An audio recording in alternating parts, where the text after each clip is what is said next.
So I'm excited about talking about this specific topic about the struggle of kind of establishing your self worth when you leave the organization.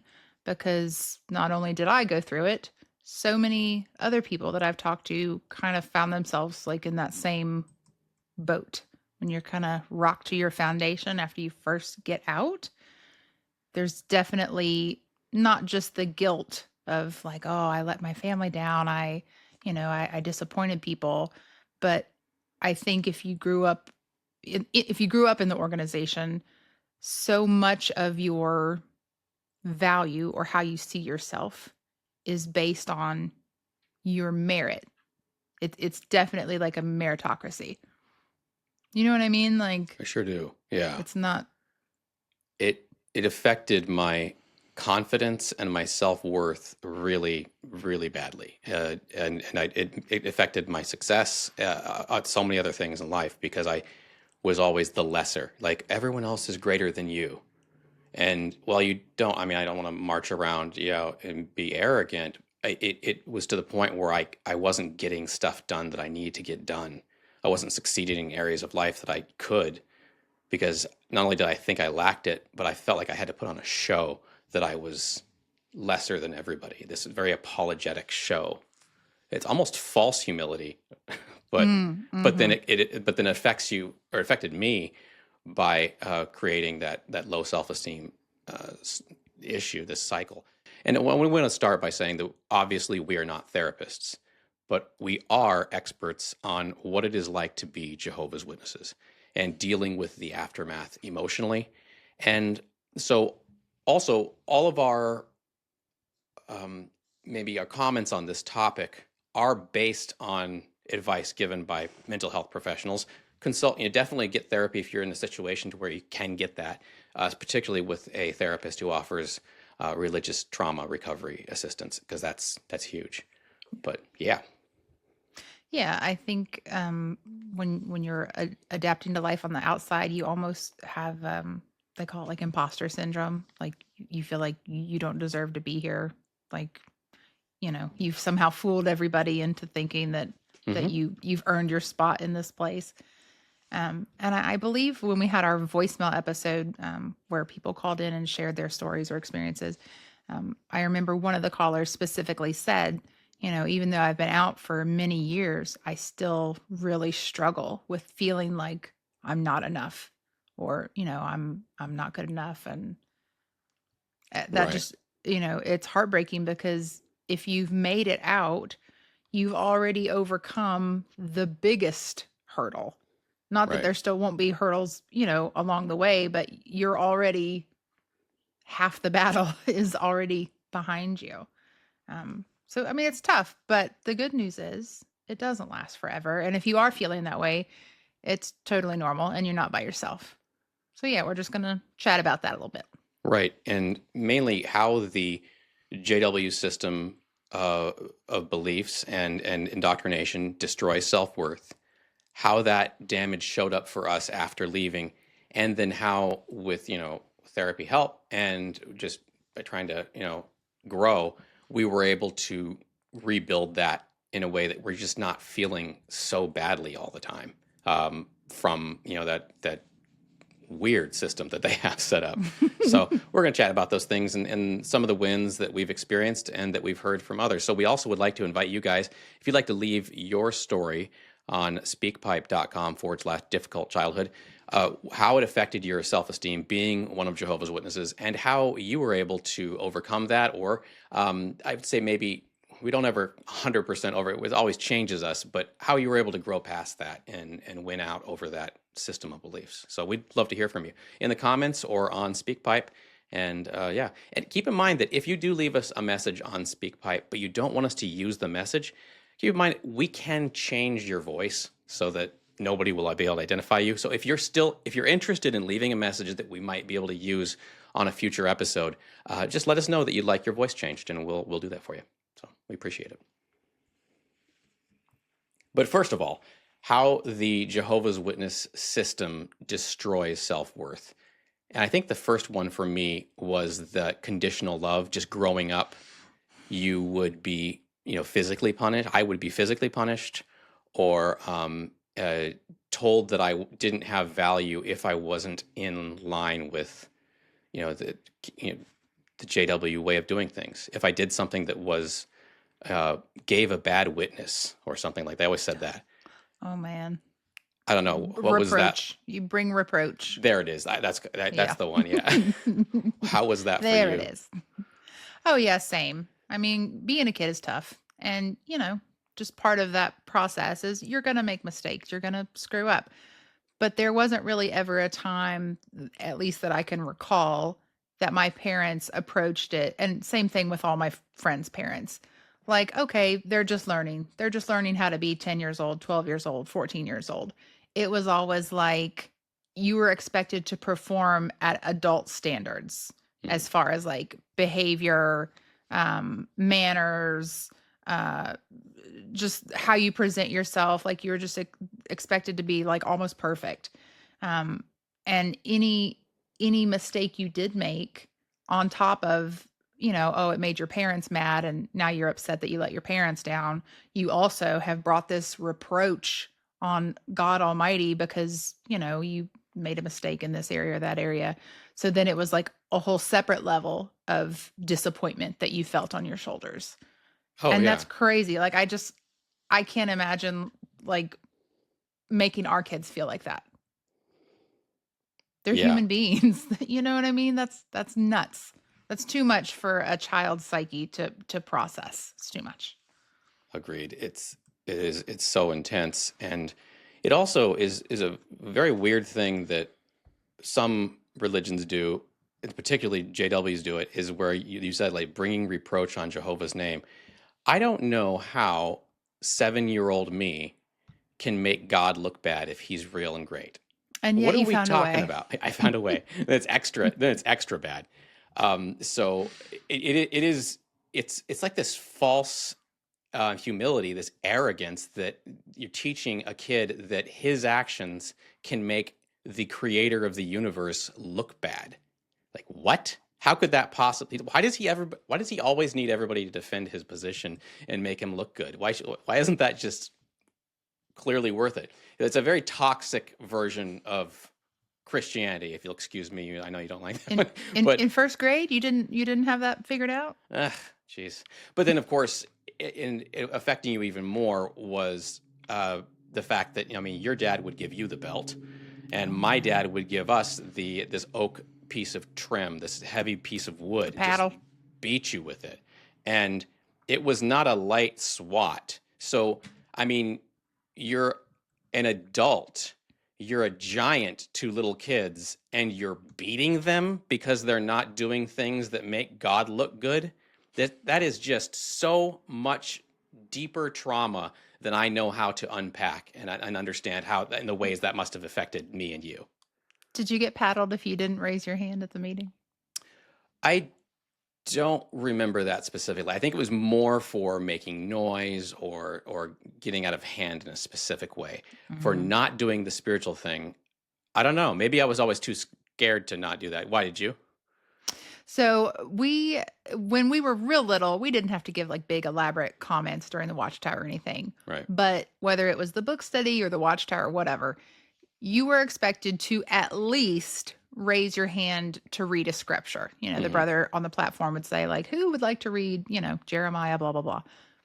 If nothing else, you better read a scripture. Hmm. And if you refuse to do either, there was a consequence. Oof. Now, I'm sure my dad would say, oh no, you're remembering it wrong. I am not remembering it wrong. I am not remembering it wrong. Yeah. Friends, Falon has one of the most, I mean, all humans are altering the memory every time they touch it. I know that's the way human brains work, but this girl remembers which side of me she sat on and where my other brother sat when we went to see Oh Brother, Where Art Thou in 2001, maybe. So, Mhm. and she's like, oh, and it was in your Kia. We drove in the Kia, and she remembers everything. So I'll stop talking about you like not here, but yeah, you remember the details. I'll go with your memory I over do. your dad's. Yeah. That Geritol's not working like it used to for him. There was also the the fear of pride. They're taught that individual accomplishments are, talking about them are dangerous. And it's you can't have an independent attitude. You can't have a pride for any accomplishments. Like I said, it's very strange, but that type of stuff really does beat down into your brain, like that you don't have any value. And there's really not that many opportunities for individual accomplishment outside of your congregational activities. I Right. mean, I'm not competing in the spelling bee at school. I'm not winning a medal in track and field because I'm not allowed to do any of that stuff. Right. The only like as a kid, as an adolescent, the only time that I can really remember any like individual accomplishments was, I graduated high school. Hmm. And then, of course, every time I pioneered or auxiliary pioneered, they'd read your name and everybody would like clap for you. Hmm. But that was it. Because most of the normal childhood activities that, give you a little bit of a star moment um, for accomplishing something by yourself, you're not involved in that stuff anyway. And it always was pulled right back. Like I remember when I started regular pioneering when I was 15.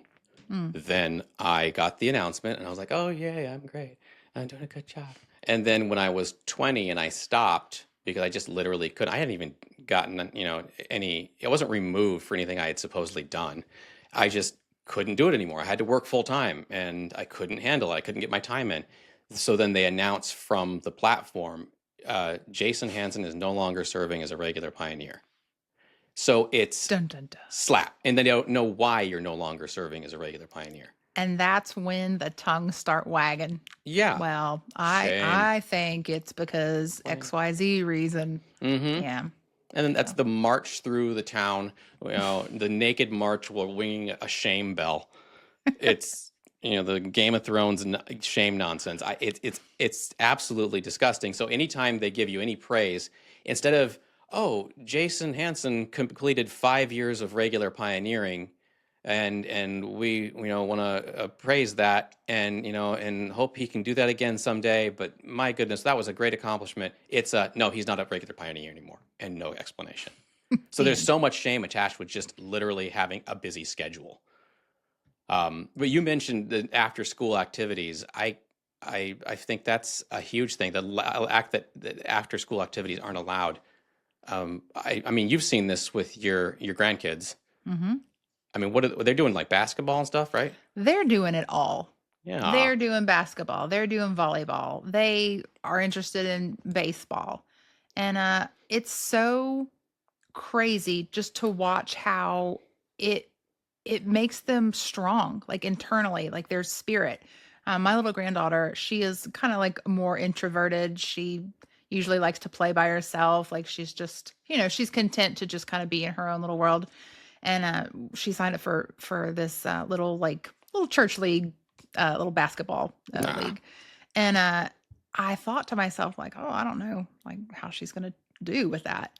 And just we go to her games every week. She just had her final one, and just watching her just grow and blossom, and she's like, just like a different kid, and she's just come out of her shell, and it's just given her so much confidence. And Oh, that's it's awesome. just like the most precious thing. And she's excited to do it again. She can't Hmm. wait for like the next season to start. And I just love seeing her like grow that way without it- that confidence coming from a source other than, you have to follow these rules, and if you follow them to the letter, then you're good enough, then you can have the confidence. Right. It's her own merit. um so I love it. That's awesome. Yeah, my Yeah. friend's daughter just started basketball. I think she's in like seventh grade or something. Mm. And, he's really tall. And so his daughter is turning out really tall too. And he just said, yeah, her little shoulders come up and he's like, yeah, I did it. I made a shot, and there's this Yeah. confidence. And so I think that the no after school activities is about far more than just the, don't get any bad association. It's about making sure that your teenagers in the congregation and your kids too have no confidence, and then they can be just run over by the organization. It Um, makes you like moldable. Hmm. They can just turn you into whatever they want because you don't have any structure within yourself. Yeah. I Yeah. remember my dad, I think I was like 7 or 8, and I was scared that one of his friends was pulling me into the deeper end of the pool, thinking I knew how to swim. He wasn't Oh. trying to, mess with him. He's a sweet guy. I remember Jesse Wills. Oh, yeah. Yeah, he's a sweet dude. And he was just like, "Oh, let's play with this kid." And I started screaming because I didn't know how to swim. And my dad, I remember saying, we got back to the Motel 6 because this is one of the conventions we were at together. And Tombadette. yeah. Hmm. And so we got back to the room. I remember my dad saying, "What is wrong with these kids? Well, we don't have any confidence because you've never done any confidence building exercise. I'm terrified of water." And I remember my dad telling me about when he grew up. He's like, "I swam like a fish." Yeah, Dad, you lived in Southern California and had a pool. You played football in high school. Of course you were confident. Meanwhile, we're serving where the need is great in rural Virginia, Yeah, and we're just in the out in hill the country. we're in the equivalent of the outback in the United States here. And there's just nothing around, and there's zero after school activities that we're being allowed to participate in. So it's just funny how myopic people get. They think that being a JW, that's enough. That's going to be, that you should be confident in Jehovah. No, it is an absolute nightmare. It's a big old train wreck. Ugh. Yeah. And And of all that, course, go ahead. go ahead. I was just gonna say, and all that like carries over into your your afterlife, your life after the organization, like the way that it shows up, like with your decision making ability. When you're on the outside, you have this fear of being wrong, fear of letting people down. Um, it just definitely reframes how you approach adult decisions, even once you're outside the organization. Right. And and I felt that, being, labeled an apostate. I think it is very easy to feel that I am, subpar, or, Mm. that they call damaged goods. Um, and also because I am in a same-sex relationship, I also, at times, if I'm honest, that old JW attitude comes in, where I think, oh, well, this is, less optimal than if I were with a woman.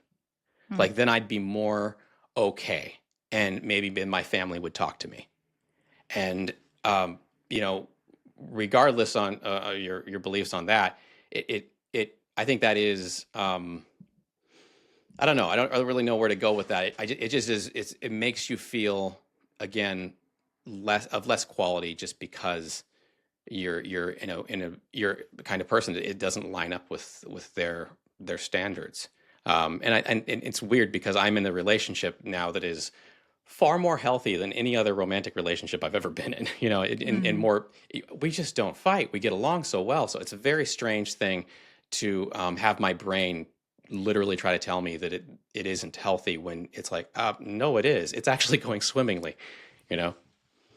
I think I'm like the other side of that coin. When I got more interested in like what Christianity is years after I stopped believing, the JW theology. Right. Um, I would grow up and I'd talk to people at the doors, and a lot of times I would hear them use the phrase like, "Oh, I'm a child of God," or "You're a child of God," or that phrase, and I Hmm. never really understood like what that meant, or what it meant in a way that would apply to me.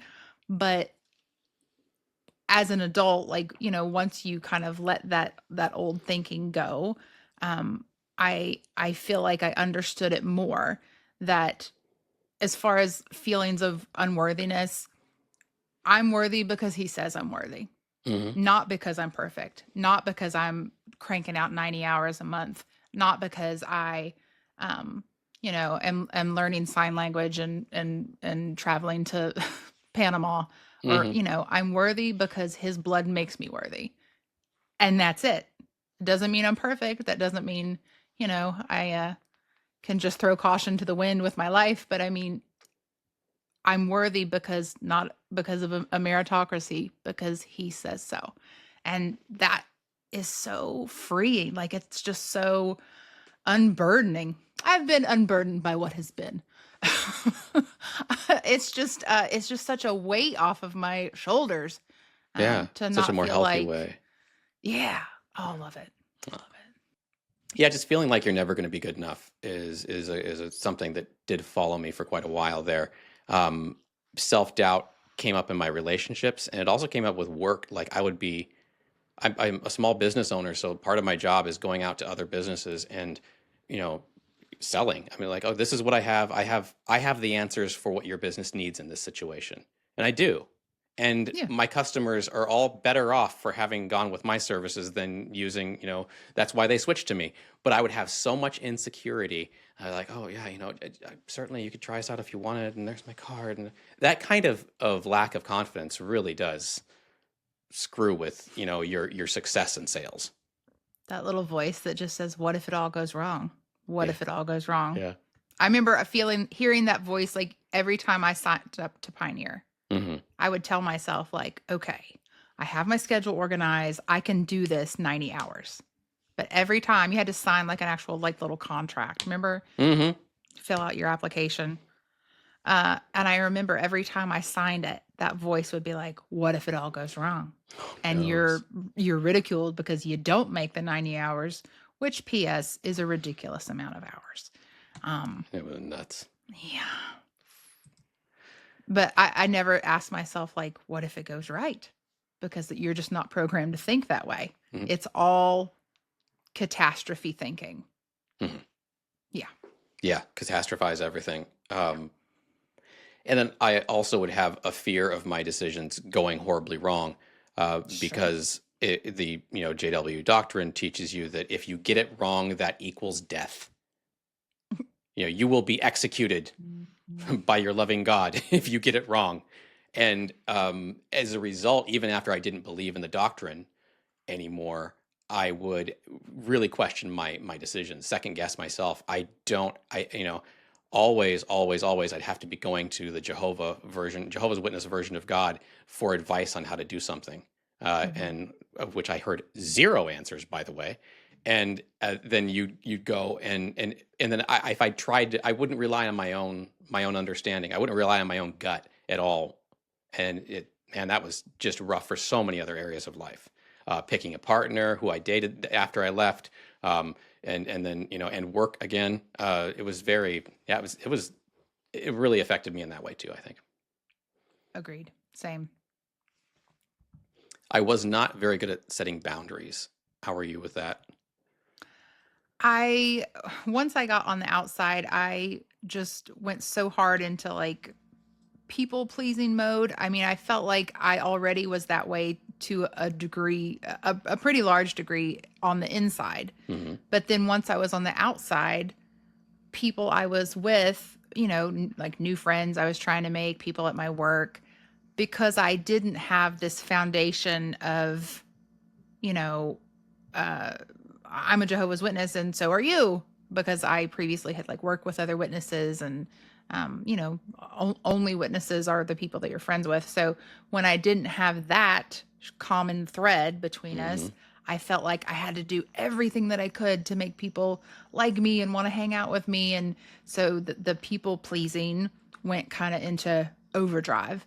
Wow. Um, and I definitely went on some dates with people that I, definitely should not have dated. Right. Just trying to force something to work. And that, that's not a good place to be in. It's very exhausting mentally and emotionally.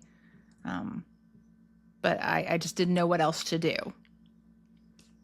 Yeah. Uh, I would dating that was that way for me too. I was dating someone just after I left, and bless her, she's a very nice person, but we were very incompatible. But for some reason, I wouldn't communicate, which was detrimental to our relationship because I wouldn't communicate what my needs were. I wouldn't Mhm. communicate what was unacceptable to me because I had to just make sure that I was keeping peace and I was making sure that she was, chill. And I was also, as a result, I was trying to make myself responsible for her feelings, her emotional state, which is an impossible task. My therapist Mm. has said this to me multiple times. You're not responsible for other people's emotional state or feelings. Yeah. I mean, you got to do your best to be nice to people and be kind and, golden rule and all that. But trying to manage somebody else's emotional state creates so much dysfunction. Can't be done. No, it's impossible. And then you're just stressed all the time because you're like, oh God, are they happy? Yeah. Even when I got remarried, the only time I had been like a wife, I was a JW wife. So you pretty much keep your opinions to yourself. Right. Not that I never voiced my thoughts on Yeah, I don't buy whatever that was for a happening in second. our lives, but because I knew overall I was going to be overruled, even if I felt very, very strongly about something. I Interesting. just overall just didn't communicate all that much when I got remarried. So I remember a couple of times, my husband and I, early on in our marriage, we were disagreeing about something. It wasn't like a fight or like a heated argument or anything, but it was something that he could tell I had very strong emotions about that I just wasn't letting come to the surface. And so we kind of reached like a stalemate in our conversation. And I remember at one point he looked at me and he's like, obviously kidding. He's like, do you want to like fist fight about it? Or, like, are you going to just get it out, or you going to just hold it all in? And I just started laughing. Keith's great. He's the best. And I just started laughing, and he's like, like if you feel passionate about whatever it was we were discussing, he's like, just let it out. Mhm. Just don't feel like you have to hold back. Like, we're supposed to be a team. Right. Even if it's anger, you know, That's okay. I'll still love you type of yeah, thing, right? it's gonna work out. So Because that's never it a took thing. a And long time, yeah, to that's just okay. I'll still love you. It was never a thing with them. no, never. So Oh, yeah, that's, that was definitely a learning process too, and we were already married. yeah. Um, so yeah, he's a good sport. I didn't have to hit him too hard. Pow pow. Yeah, I don't know if you can really get much traction on trying to beat up a cop. Not so much. No. Not so much. Dude I mean, I knows his, tried, yeah, but no, it yeah. didn't work out. Silly. So how do you, I mean, we obviously have lived very different lives after leaving, Yeah. because of our beliefs. How have you kind of rebuilt your self-worth after leaving? Like, how did you kind of restructure that? Well, one thing, like I said, that voice that I always heard, like, what if everything goes wrong? What if it's a catastrophe? What if this blows up in your face? What if you let Hmm. everybody down? I definitely worked on either making that voice be quiet, or taking the statements that I would sometimes hear, to myself, and instead of it being like a statement, like a judgment pronouncement, I would try to turn it into a question. And my husband also kind of helped me with that way of thinking too. Um, when I was debating whether or not I should change careers, or go to school, or, learn how to do something different, um, especially because of my education within the organization. I finished high school barely. Um, I had so many self-confidence issues that I could Mm. even, go to school or learn how to do something different. And I remember saying, like, what if I sign up for these classes and I fail out? What if I can't make it? What if I can't pass the boards to get in to the program, and this and that? And I remember he said to me, he's like, well, but what if you do? What if you do pass them? What if you make great grades? What if you, you know, beat all your expectations for yourself? What if it isn't a catastrophe? What if it doesn't blow up in your face? And I was like, oh, I like that way of thinking much better. So it took a while to reprogram myself to not make everything like a doomsday proclamation over myself. Um, and two, I think that's important. If you are a believer, especially, and you know the scriptures about like the power that lies in the tongue, speak life of yourself. Whether you are and this really applies to everybody, whether you're a creationist, or an evolutionist, or atheist, or whatever you are, speak life over yourself. Whether you feel like it's a manifestation of faith, or you believe in stars aligning, or, or whatever, Um, Above all else, just stay an optimist. Just let there be a pull in your life towards things that can go right, rather than just assuming everything's going to go wrong. And it's nice. It's a nice feeling. I kind of had to reframe, my self-worth, and instead of basing it on what other people thought of me or said about me. Obviously, there is a certain amount of merit. You can't just be a, complete piece of crap and, you know, abusive to other people and just awful and, lying and cheating and still go, I should have confidence. No, I remember this movie once, this mother says, Honey, lately your low self-esteem is just good common sense. because her daughter was being so awful, Brutal. I know. I think it's Cloris Leachman's character says it to somebody. It's like, ouch. But so obviously you have to be doing things that are of value, but reframing self-worth as intrinsic. And, I have value as a person. I still want to do my very best for my friends and family, but Yeah. I have value as a person. And instead of just engaging in all that JW, what they call humility, but really is just negative self-talk. Mm. And catching myself on negative self-talk, just driving around and saying things internally or even out loud by myself in my truck about myself Yeah. that I would never say about anybody I know. I wouldn't say it about a dog I hated. It's just, I wouldn't talk that way. But then talking that way about myself, I guess that's a separate thing. But reframing self-talk has been a really big thing. I think when you get used to hearing it, it's almost like you're not aware of it. It just becomes so much a part of you. Just the negative, my credit score should be higher. I should be making more money. I should, be more involved in my community. I'm a You don't stupid even, garbage person. yeah, you just don't even really register it. It's just Yeah. part of you. Mm-hmm. Yeah. And looking at the setbacks in that as with curiosity, like I remember specifically walking into Home Depot and going something, I can't remember how I internally, I was like, stupid idiot, talking about myself. And then I stepped back and did what my therapist said, and it said, look at things like that with curiosity. I wonder why I'm doing that. Why am I doing something that's not healthy? Why am I using self-talk that isn't healthy? And stepping back and looking at it like, I wonder why I am behaving that way right now. And Little where did he is that know. from? Little did he know that this simple, seemingly innocuous act would result in his imminent death. What? Right. Uh, yeah. Is it that Will Ferrell movie? Yeah. Yeah. What is that called? What's that movie? Where he gives her the flowers, but it's all like baby flower. Maggie Gyllenhaal. Yeah. Now I'm gonna have to look it up because it's gonna bother me. But that negative self-talk was a huge thing. And then but with regards to negative self-talk and then also negative things that I would be doing, like if I was seeking comfort with alcohol, or instead of being like, I can't, I'm guilty because I got drunk, and you piece of garbage, and going, I wonder why I felt the need to do that last night. That's interesting. Where were my emotions? And then that was so much, it wasn't just, try to think positive. It was let's get to the base of why this dysfunctional behavior is happening. And then I go, I have some solutions for myself instead of just, sitting around being unbelievably negative about myself.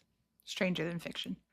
There it is. You just holding. Sorry, I should have stopped a long time ago. That's all right. Yeah, and just kind of like what you just said made me think about, when you're in the organization and let's say you did make a mistake, maybe you did purposely like have too much to drink, you overindulged, or practiced no self-control. When you're on the outside, I think it's important to go deeper than the JW answer, which is like, I'm just, the devil's really oppressing me, he's really hot on my heels. Okay, but you're still a free thinking adult. Like, let's dive a little deeper into why we're really making these choices.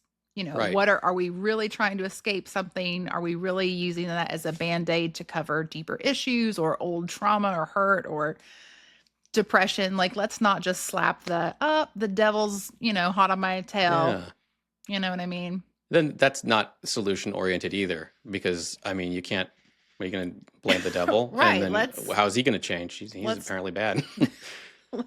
let's get to the root of it. Yeah, let's take some responsibility internally. Uh, Also, I think being able to celebrate the little wins and be positive when I did something that was healthier, like going to the gym more, or eating healthier, or or even the other things, practicing positive self-talk all day, and you're like, yeah, I did that, and there's none of that, or very little of that inside the organization, that celebrating of small wins. Yeah, working your butt off at work and getting a promotion, or Hmm. getting like a raise because you put in the hard work, you put in the time, and no one thought that you were materialistic or a greedy Hmm. Worldly meanie, person. yeah, worldly person because you wanted to work hard at your job. Hmm. Yeah. And to help me celebrate those wins, the small and bigger ones, I found it hugely helpful to keep a journal. And I've been Yeah. keeping it since 2012. And I Oh, can wow. see my JW self way back then. And I can also see my newly, woke up self from the organization back in like 2018. Mm-hmm. And then it'll sometimes pop. It's an electronic one. I Mm-hmm. use this one called Day One. Maybe they should sponsor the show. And it'll pop up and say, "Hey, look at your memory from 8 years ago." It did that to me this morning, and I was reading it, and I'm like, "Oh my goodness, I am different." Wow. And then you can really go, "Oh wow, I have," because I don't know about you guys, but when I'm just sitting here, I'm like, "Well, same guy I was 10 years ago." No, there's a lot of progress that happens when you leave the organization, and so And you may that's been not a really realize it, helpful. unless you look back, Mm-hmm. you know. Got to compare it. Yeah, it's gradual changes. So it's like when you're losing weight, you might not notice an ounce here, an ounce there. But then when you look at your photos of yourself from 2 or 3 years ago, it's like, oh, Oh, look at Biggie there. I made some progress. That's hilarious. Yeah. Um, I think changing the people that are around me has been a big thing. Also, my friends now are very positive. My relationship, like I said, is very positive. Um, I'm just seeing those two. I was talking about earlier, and that's going to be in a separate video. But the two people that came to my door, the Jehovah's Witnesses that came to my door, and I could just see the way they're thinking and the way they're talking and they're communicating like JWs. And then I'm like, oh, that was me way back then. But and then I'm just not around those kind of people anymore. It's so much better to be around people that chosen family that are just worldly people are the best. They're so nice. They can be anyway. It can be. And I mean, there's a lot of genuine JWs in the capacity that they have to be genuine. Hmm. You know what I mean? It They're doesn't mean working. that it's healthy still. Yeah. No, but to the best of their ability, I feel like, there are some that, Hmm. genuinely want to forge friendships. It's Yeah. just all so suppressed by the environment and the indoctrination that they have working against them. Right.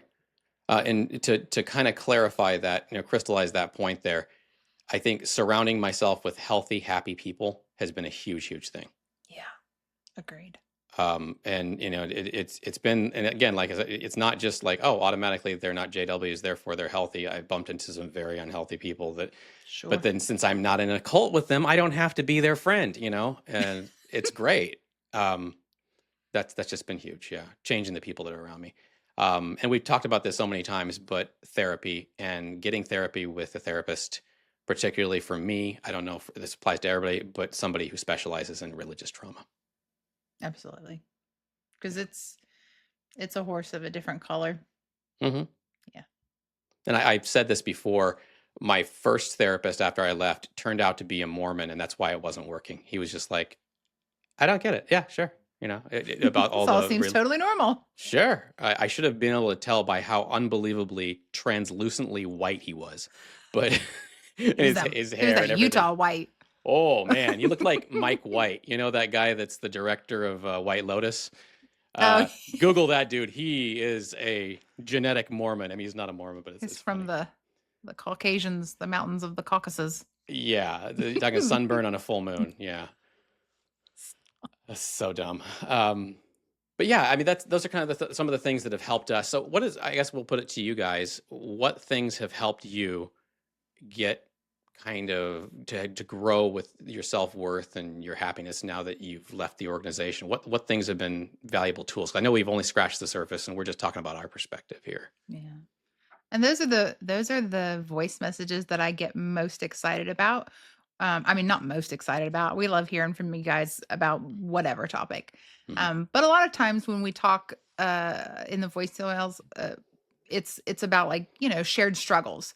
And that's great. We're here to discuss that for sure.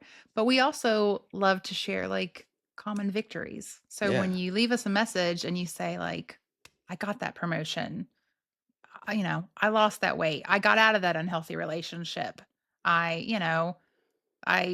broke ties with that person that was, mentally and emotionally abusive to me, because they're trying to guilt trip me to come back into the organization. We love hearing about those little victories. So even if you don't have a story from childhood to share or anything like that, if you've got like a little win, we want to hear it. Love Leave it to. on there. We'll celebrate with you. Grew up in shadows, now I'm free. Dysfunction behind me, hope inside. New family found, safe and sound. Past was dark, but I'm